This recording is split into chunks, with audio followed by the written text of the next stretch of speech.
Hello to those of you who are subscribed to me or have watched any of my videos at any point in time or do regularly watch them. Today I'm going to be starting and trying to at least read one of my favorite books of all time, and by far I think it's a very well written book.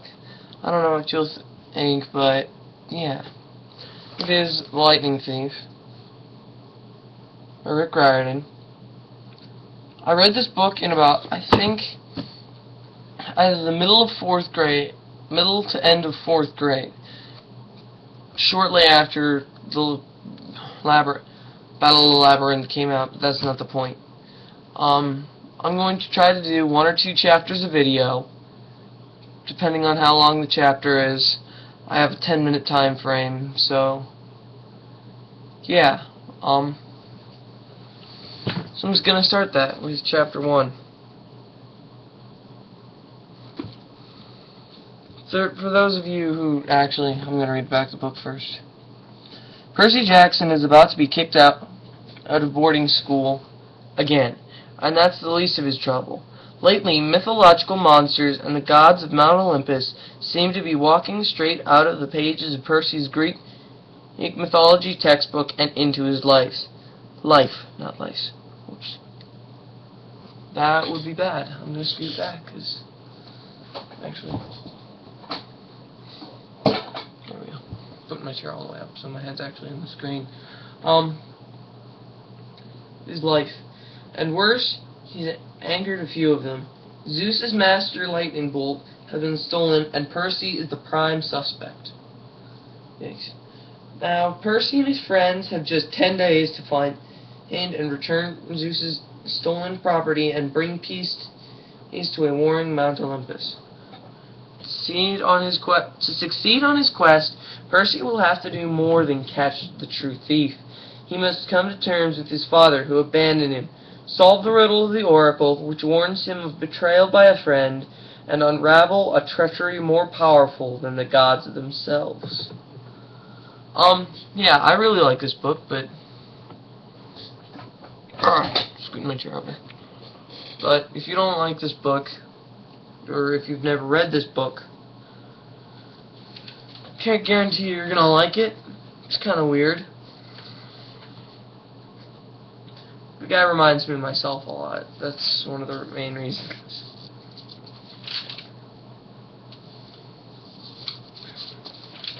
Chapter 1. I accidentally vaporized my pre-algebra teacher. Never a good start to a weekend. Look, I didn't want to be a half-blood. If you're reading this book because you think you might be one, then stop right now. No.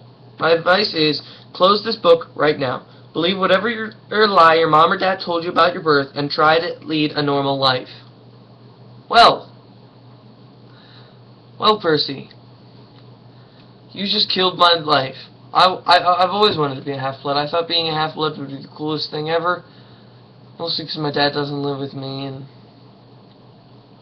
my life sucks. That's the main reason.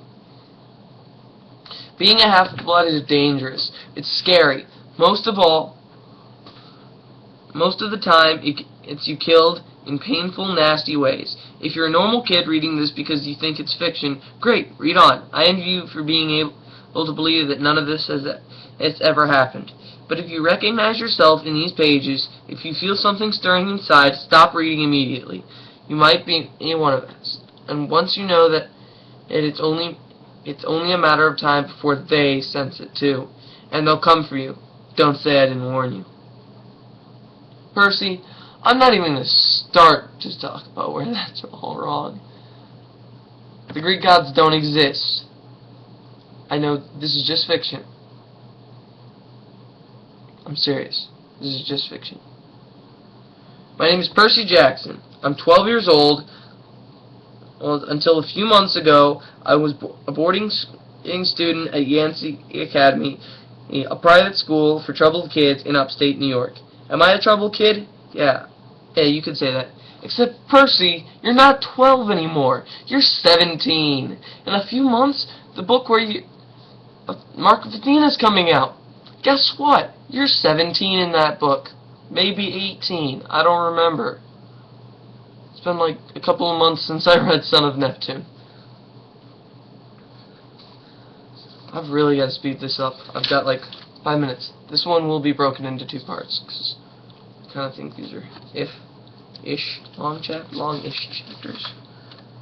Not really. It's 15 pages. I can do that in 5 minutes. About, Gotta use my calculator real quick. Might help if let's see, 15 times 60 equals 900 divided by 5.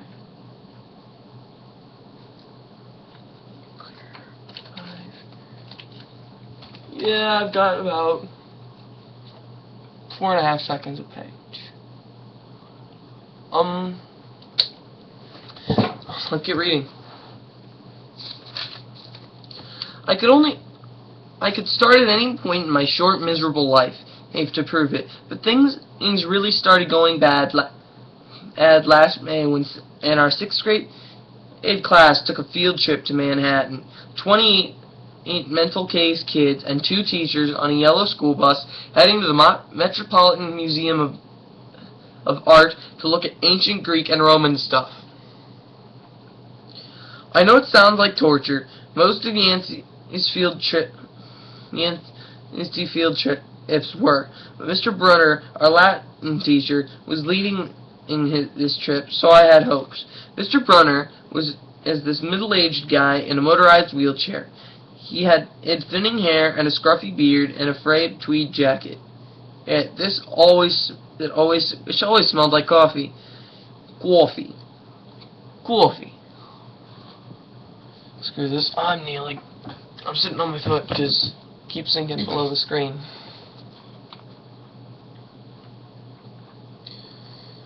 I hoped this trip would be okay. At least I hoped that for once I wouldn't get in trouble. Boy, was I wrong. See, bad things happen to me on field trips. Like at my 5th grade in school, when we went into the Saratoga battlefield, I had this accident with a Revolutionary War cannon. I wasn't aiming for the school bus, but of course I got expelled anyway. And before that, at my 4th grade school, we took a behind-the-scenes tour of the Marine in-world shark pool. I sorta hit the wrong lever on the catwalk, and some of us took an unplanned swim. Well, you get the idea. This trip, I was determined to be good. All the way into the city, I put up with Nancy Bulbafit, the freckly, red-headed kleptomaniac girl, hitting my best friend in the back of the head with chunks of peanut butter and ketchup sandwich. Ew, that's nasty. Grover was an easy target. He was scrawny, he cried when he got frustrated, he must have been held back several grades because he was only 6th grader with acne and a start of a wispy beard on his chin. On top of all... Wait.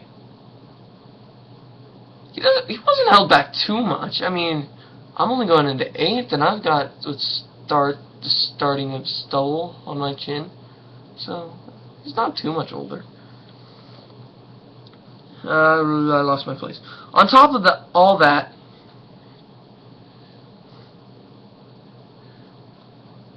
where are my glasses? No, seriously, I should be wearing glasses. I'm not. 9 minutes. Yikes.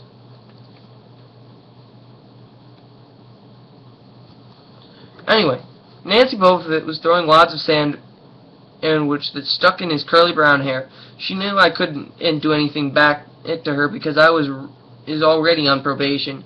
The headmaster had threatened me with death by in-school suspension if anything bad, embarrassing, or even mildly entertaining happened on this trip. I'm going to kill her, I mumbled. Grover tried to calm me down. It's okay. I like peanut butter. He dodged another piece of Nancy's lunch. That's it, I started to get up. But Grover pulled me back to my seat.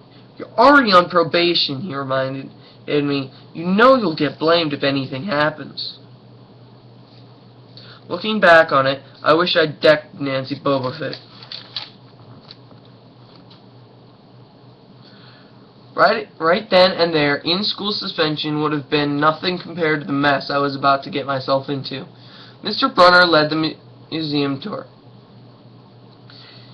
He rode up in front in his wheelchair, guiding us through the big, echoey galleries, past marble statues and glass cases full of really old black and orange pottery. It blew my mind that this stuff had survived for 2,000, maybe 3,000 years. He gathered us around a 13-tall stone column with a big sphinx on the top and started telling us how it's a grave marker, a stele for a girl about our age. He told us about the carvings on the side. I've really got to hurry. I was trying to listen into what he had to say because it was kind of interesting, but everybody around me he was talking, and every time I told shut up, the other teacher chaperone, Mrs. Dodds, would give evil eye. Mrs. Dodds was this math teacher from Georgia. Ugh. Who always wore a black leather jacket even though she was 50 years old. She looked mean enough to ride a Harley right into your locker. She had come to Yancey halfway through the year when our last teacher had a nervous breakdown. From her first day, Mrs. Dodds loved Nancy Boba Fett and figured I was the devil spawn. And she would point in her crooked finger at me and say, "Hey, now, honey," real sweet, and I knew I was going to get after-school detention for a month. One time, after she made me erase answers out of old math workbooks until midnight, I told Grover I didn't think Mrs. Dodd was human. And he looked at me real serious, and he said, "You're absolutely right." Mr. Brunner kept talking about Greek funeral art. Finally, Boba Fett snickered about the naked guy on the stele, and I turned around and said, "Will you shut up?" It came out louder than I meant. The whole group laughed. Mr. Brunner stopped his story. "Mr. Jackson," he said, "do you have a comment?" My face was totally red. "No, sir." Mr. Brunner pointed to one of the pictures on the stele. "Perhaps you'll tell us what this picture represents." I looked at the carving and felt a flush of relief because I actually recognized it. "That's Kronos eating his kids, right?" "Yes," Mr. Brunner said. "It's obviously not satisfied. And he did this because Kronos was the king in God and..." "God?" Mr. Brunner asked. "Titan," I corrected myself.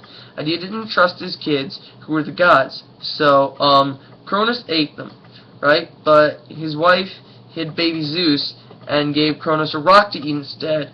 And later, when Zeus grew up, he tricked his dad, Kronos, into barfing up his brothers and sisters." "Ew," one of the girls behind me said. And so there was a big fight between the gods and the Titans. I continued, and the gods won. I've actually got to stop this because my glasses are reflecting. As I'm almost to my time limit, and I don't think I can read another because I'm a slow reader. I'm actually probably going to put this into parts, not chapters. So, yeah. Even if you're not gonna watch all my videos, I recommend you at least buy the book, maybe the series. If you like the book, I recommend you buy the rest of the series. At the moment, there are 7 books, about to be 8 books. Really, there's 5 in the Percy Jackson, the Percy Jackson and the Olympian series, and then there's 3 so far in the Heroes of Olympus books. Well, not yet. In November, the 3rd book of Heroes of Olympus will come out. So yeah, that's about it. Bye.